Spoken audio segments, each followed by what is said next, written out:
ଜୟ ଜଗନ୍ନାଥ, ଜୟ ଶ୍ରୀରାମ, ଜୟ ଭକ୍ତଗଣ, ଜୟ ବନ୍ଧୁଗଣ,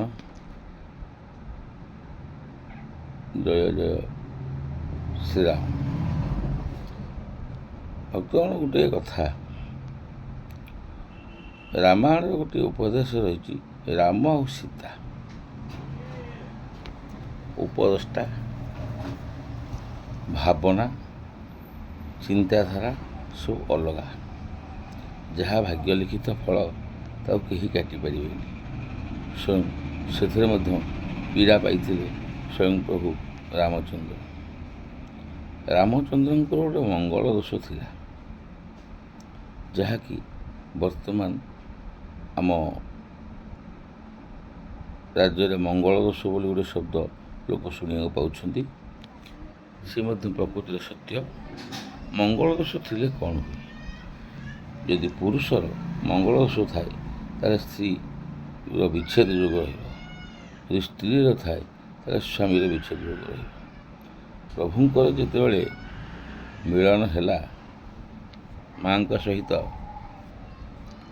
ବିବାହର ପ୍ରସ୍ତାବ ଠିକ୍ ହେଲା, ସେତେବେଳେ ଜନକଙ୍କର ଗୁରୁ ମନା କରିଥିଲେ ଯେ ତୁମେ ରାମଚନ୍ଦ୍ରଙ୍କ ସହିତ ବିବାହର କର ନାହିଁ ସୀତାଙ୍କୁ, କାରଣ ତାଙ୍କର ବିଚ୍ଛେଦ ଯୋଗ ରହିଛି ଏବଂ ବହୁତ ଦୁଃଖ ମଧ୍ୟ ପ୍ରାପ୍ତ ହେବ।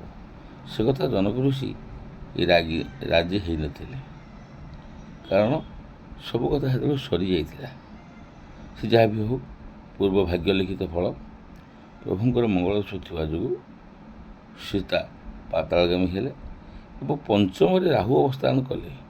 କ'ଣ ହୁଏ ନା, ପିଲାଗୁଡ଼ିକ ସ୍ୱଗୃହରୁ ବହିଷ୍କୃତ ହୋଇ ବାହାରେ ଜନ୍ମ ହୁଅନ୍ତି, ଯାହାକି ସୀତାଙ୍କଠାରୁ ଆମେ ଅନୁଭବ କଲେ। ସୀତା ଜଙ୍ଗଲରେ ରହିଲେ, ତାଙ୍କ ପିଲା ଜଙ୍ଗଲରେ ଜନ୍ମ ହେଲେ, ପଞ୍ଚମ ରାହୁ ଥିବା ଯୋଗୁଁ ପ୍ରଭୁଙ୍କର।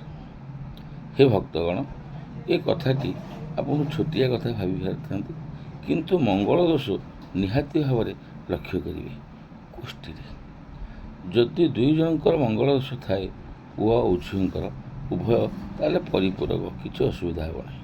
ଯଦି କୌଣସି ବ୍ୟକ୍ତିର ପୁରୁଷର ଥାଏ, ସ୍ତ୍ରୀରେ ନଥାଏ, ବା ସ୍ତ୍ରୀରେ ଥାଏ ପୁରୁଷର ନଥାଏ, ସେ ସ୍ଥାନରେ ବିବାହର ଯୋଗ୍ୟ ଠିକ୍ ନୁହେଁ। ଜୟ ଜଗନ୍ନାଥ, ଜୟ ଭକ୍ତଗଣ। ମନ ଧ୍ୟାନ ଦେଇକି ଟିକେ ଶୁଣିବେ, ଆଉ ହୃଦୟକୁ ଲାଗିଲା ଭଳି ଯଦି ଲାଗିଥାଏ ତାହେଲେ ଟିକେ ଚିନ୍ତା କରିବେ ଏ ଅଧମ ପାଇଁ। ଜୟ ଜଗନ୍ନାଥ।